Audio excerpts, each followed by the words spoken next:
Hi everyone. तो आज हम पढ़ेंगे फाइनेंशियल स्टेटमेंट एनालिसिस के एमसीक्यूज। इन प्रीवियस वीडियो हमने पढ़ा था फाइनेंशियल स्टेटमेंट की थ्योरी, जिसमें हमने मोस्ट इम्पॉर्टेंट डिफरेंसेस को डिस्कस करा था, horizontal analysis and vertical analysis. MCQ को स्टार्ट करने से पहले हम थोड़ा सा देख लेते हैं कि हॉरिजॉन्टल एनालिसिस में और वर्टिकल एनालिसिस में जो मेन डिफरेंस था वो क्या था। हॉरिजॉन्टल एनालिसिस स्टडी करते हैं सेम आइटम की डिफरेंट पीरियड को लेके, और वर्टिकल एनालिसिस स्टडी करते हैं डिफरेंट आइटम्स की सेम पीरियड में। जो हॉरिजॉन्टल एनालिसिस होता है वो हमारा इंटरफॉर्म एनालिसिस होता है, मतलब जो क्या करते हैं अपने ही फॉर्म का एनालाइज करते हैं डिफरेंट पीरियड को लेके। लेकिन वर्टिकल जो एनालिसिस होता है वो इंटरफॉर्म एनालिसिस होता है, जो कि दूसरे फॉर्म के साथ कंपेयर करता है डिफरेंट आइटम्स को लेके सेम पीरियड में। इसका पहला क्वेश्चन है, features of financial analysis is present the data contain in financial statement is. अब जो फाइनेंशियल एनालिसिस का जो डेटा होता है, मतलब फाइनेंशियल स्टेटमेंट का जो डेटा होता है, वो फाइनेंशियल एनालिसिस क्या करते हैं, हम क्यों फाइनेंशियल एनालिसिस करते हैं। Easy form, convenient and rational groups, comparable form, ये ऑल ऑफ द अबव। तो हमने पढ़ा था फाइनेंशियल स्टेटमेंट की एनालिसिस के ऑब्जेक्टिव की ये क्या करता है। तो ये क्या करता है, इजी फॉर्म, इजी भी फॉर्म करता है, डिफरेंट डिफिकल्ट आइटम्स को क्या करते हैं, इजी फॉर्म करता है, convenient and rational group and comparable form, comparable form पे बनाता है। तो इसका आंसर होगा ऑल ऑफ द अबव, क्योंकि ये सारी चीजों को क्या करता है, एनालाइज करता है। सेकंड क्वेश्चन हमारे पास है, which analysis is considered as dynamic. कौन सा एनालिसिस है जो डायनेमिक एनालिसिस करते हैं। Horizontal analysis, vertical analysis, internal analysis and external analysis. हमने इन चारों एनालिसिस के बारे में पढ़ा था। तो जो हॉरिजॉन्टल एनालिसिस होता है वो क्या करते हैं, स्टडी डिफरेंट पीरियड की करते हैं। वो एक ही कंपेरेबल पीरियड में क्या करते हैं, डिफरेंट टाइप के पीरियड्स लेता है, ठीक है, विद सेम आइटम्स। तो जो हमारा हॉरिजॉन्टल एनालिसिस था वो हमारा स्टडी करता है डायनेमिक स्टडी। किसका करता है, डायनेमिक। और इसमें दूसरा क्वेश्चन अगर बनेगा, which analysis considered as static analysis. Static क्या बनेगा, स्टैटिक। तो ये कौन करते हैं, वर्टिकल एनालिसिस, क्योंकि ये सिर्फ क्या करते हैं, एक ही पीरियड की क्या करते हैं, स्टडी करते हैं डिफरेंट आइटम्स को लेके, तो इसलिए ये क्या है, स्टैटिक है।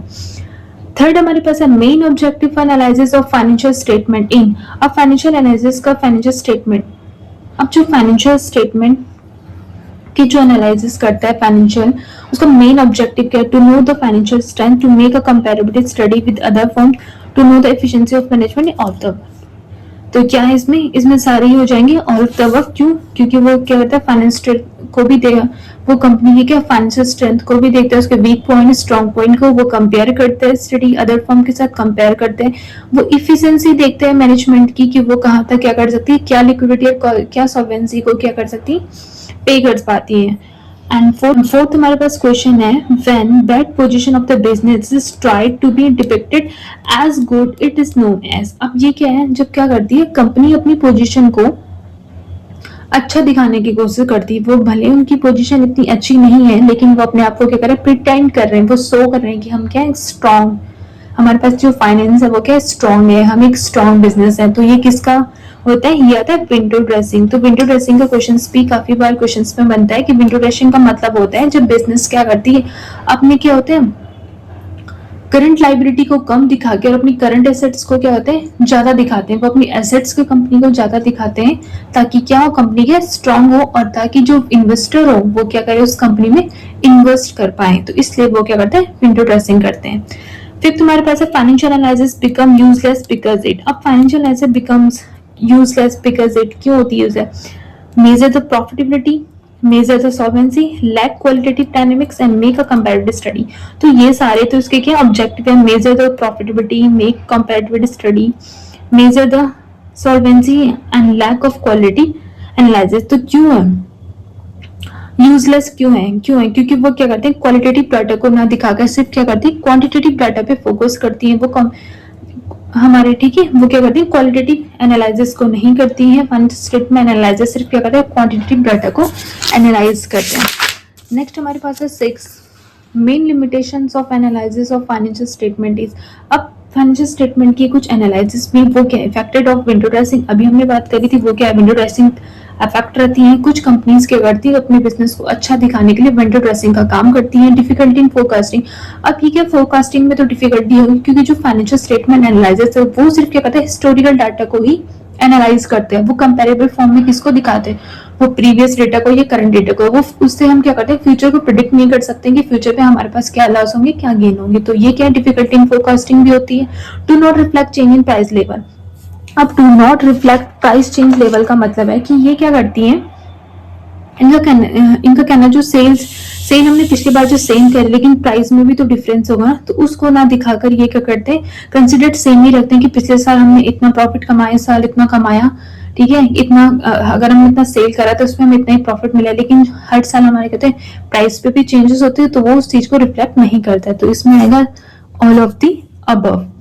कंपैरिजन, सेवेंथ हमारे पास है comparing the performance of a single company over different years is known as, आप क्या कर रहे हैं, हम कंपेयर कर रहे हैं सिंगल कंपनी को उसकी परफॉर्मेंस के। तो ये कौन से कंपैरिजन पे हम करते हैं, जब कंपनी सिर्फ अपनी परफॉर्मेंस को क्या करती है, एनालाइज करते हैं डिफरेंट ईयर्स में। तो वो क्या थी हमारी इंटर एक्शन एनालिसिस, तो नहीं होता, क्रॉस एक्शन एनालिसिस भी नहीं हो सकता। इंटर इंट्रा फॉर्म पे कौन सी होगी, तो ये होगी हमारी inter form analysis. Inter form का मतलब होता है जब कंपनी क्या करती है, खुद के ही डेटा को एनालाइज करती है, ठीक है। इसमें एक दूसरा क्वेश्चन भी बन सकता है, comparing the performance of other company, जब अदर कंपनी के साथ हम एनालाइज करते हैं तब वो हमारा आता है इंटर फॉर्म कंपेरिजन के अंदर। एट्थ हमारे पास है फाइनेंशियल एनालिसिस प्रोसेस ऑफ, अब फाइनेंशियल एनालिसिस की जो प्रोसेस है वो क्या है, एक्यूमुलेशन करना, अप्रोक्सीमेशन करना, डुप्लीकेशन करना या इंटरप्रिटेशन करना। तो हमारे फाइनेंशियल एनालिसिस का जो काम होता है वो होता है इंटरप्रेट करना, ठीक है। ये एनालाइज करता है डेटा को और शो करता है कंपैरिजन फॉर्म पे, तो ये क्या होता है, इंटरप्रिटेशन का काम करना। नाइन्थ हमारे पास which of the following is objective of analysis for long term creditors या डिबेंचर्स होल्डर, तो कौन सा ऑब्जेक्टिव हमारे एनालाइज करने पे काम आते हैं जब हम लॉन्ग टर्म क्रेडिटर्स को देखते हैं। To check the liquidity of the firm, liquidity of the firm हमारे ये कहते हैं current assets and current liabilities को शो करते हैं, ये हमारे लॉन्ग टर्म्स के उसमें काम नहीं आती। To check the ability of the firm to pay interest, to check the employees turnover ratio, to check the daily cash balance. अब डेली हम कैश चेक बैलेंस देख रहे हैं, ये हमारे लॉन्ग टर्म को तो नहीं दिखा सकता। To check the employees turnover rate, employees का टर्नओवर रेट भी हमें क्या लॉन्ग टर्म क्रेडिटर्स के बारे में नहीं बता सकता। लेकिन to check the ability of the firm to pay interest, ये हमें क्या बताता है, सॉल्वेंसी बताता है पे इंटरेस्ट की, हमने जितना अगर हमने लोन लिया तो क्या कंपनी इतना कैपेबल है कि वो पे इंटरेस्ट को क्या कर सकती है, रिपे कर पाती है, ठीक है। और उसके इन लास्ट अगर मैच्योरिटी में वो प्रिंसिपल जो अमाउंट है वो रिप्लेसमेंट कर पाती है या नहीं कर पाती, तो उस चीज को हम देख सकते हैं सॉल्वेंसी में। तो पे इंटरेस्ट किस में आएगा, लॉन्ग टर्म क्रेडिटर्स में। इन लास्ट हमारे पास 10 क्वेश्चन है। If a company change its accounting policy from FIFO to weight average for inventory the analysis losses, अब क्या करती कंपनी अगर अपना क्या कर रही अकाउंटिंग पॉलिसी को ही चेंज करी फ्रॉम फीफो टू वेटेड, कभी फीफो लगा रही, कभी वेटेड एवरेज लगा रही, कभी लीफो लगा रही, तो इससे क्या होगा, इन्वेंट्री में ऑफ एनालिसिस लॉसेस क्या होगा, जब कंपनी क्या करेगी हर साल अपनी पॉलिसी अकाउंटिंग पॉलिसी को चेंज करेगी तो उससे क्या होगा, रिलायबिलिटी, कंपेरेबिलिटी या मेटेलिटी ये रेलेवेंस कौन सी हमारी एनालिसिस लॉसेस होगी, तो क्या होगी कंपेरेबिलिटी। हम क्या करेंगे, कंपेयर नहीं कर पाएंगे क्योंकि उसने पिछले साल सेल्स की कुछ और, क्योंकि उसने क्या करा होगा सेल के लिए कुछ और टेक्निक का यूज करा होगा, कुछ और पॉलिसी, इस साल वो कुछ और कर रहा है, तो उससे हम एक सेटिक से कंपेरेबल नहीं कर पाएंगे कि इसमें क्या डिफरेंस है और किस वजह से हो रही है। तो बेसिकली फाइनेंशियल एनालिसिस हम क्या करते हैं, कंपनी को एनालाइज करने के लिए करते हैं ताकि हम उसके स्ट्रॉन्ग एंड वीकनेस पॉइंट को देख सके। तो आई होप आपको फाइनेंशियल स्टेटमेंट एनालिसिस के इंपॉर्टेंट एमसीक्यू समझ आ गए होंगे। फाइनेंशियल स्टेटमेंट एनालिसिस में मोस्टली यही क्वेश्चंस आते हैं, अगर कुछ आते भी हैं ये इसके इंपॉर्टेंट क्वेश्चंस हैं, इसमें इतना ज़्यादा कुछ क्वेश्चंस है नहीं। नेक्स्ट हम पढ़ेंगे most important that is tools for financial statement analysis. इसके टूल्स बहुत इंपॉर्टेंट होते हैं जिसमें हम comparative financial statement, common sense statement, इसके कुछ एमसीक्यूज देखेंगे, कुछ इसके प्रैक्टिकल क्वेश्चन करेंगे कि एग्जाम पे ये कैसे पुट होते हैं practical questions, ratio analysis, cash flow statement and trend analysis, ये सारे एनालिसिस बहुत मोस्ट इंपॉर्टेंट है एग्जाम ओरिएंटेड से। So thank you for watching.